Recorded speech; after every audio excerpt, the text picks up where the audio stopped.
100 years ago, and just under 150 miles from where I'm standing now, one of the bloodiest chapters in the First World War was reaching its conclusion.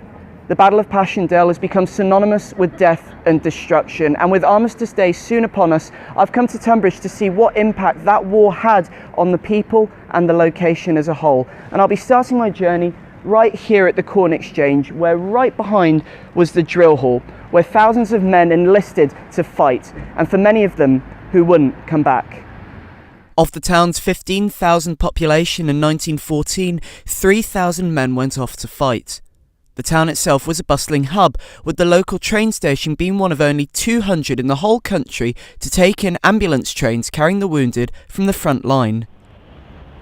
I head first to the Memorial Gardens to meet Darien Price, who's behind a new app which discovers the stories of Tunbridge and other Kent locations in World War I. It's really important that people can have a look at a building and imagine a man walking out of it, or a man going to work there, or a lady that went to school somewhere, because then you can begin to put people in context. They become not a carved name, they become real people, and we try to include the interesting things that other people can identify with, so the footballer or the cricketer or somebody that worked for the post office, anything that makes somebody real so that they're relevant to us today. Local historian Pam Mills lent her expertise to the app, and as I passed Judd's school, which lost 53 alumni, I'm reminded of just how young many of the men were who fought for king and country. The saddest thing is the age group. A lot of people gave up their sons and their husbands and their brothers, etc.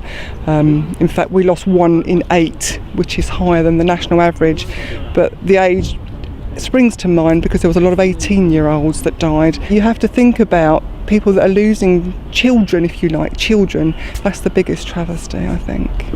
As the sun goes down, I head to Tunbridge Cemetery, the final resting place for several soldiers who called Tunbridge home.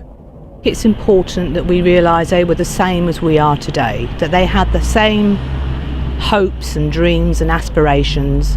They wanted the same lives, but because of something that happened over which they had no control, they went off and they did their bit. There's a lot spoken about the waste, and it is true. It was a terrific, tremendous waste of life.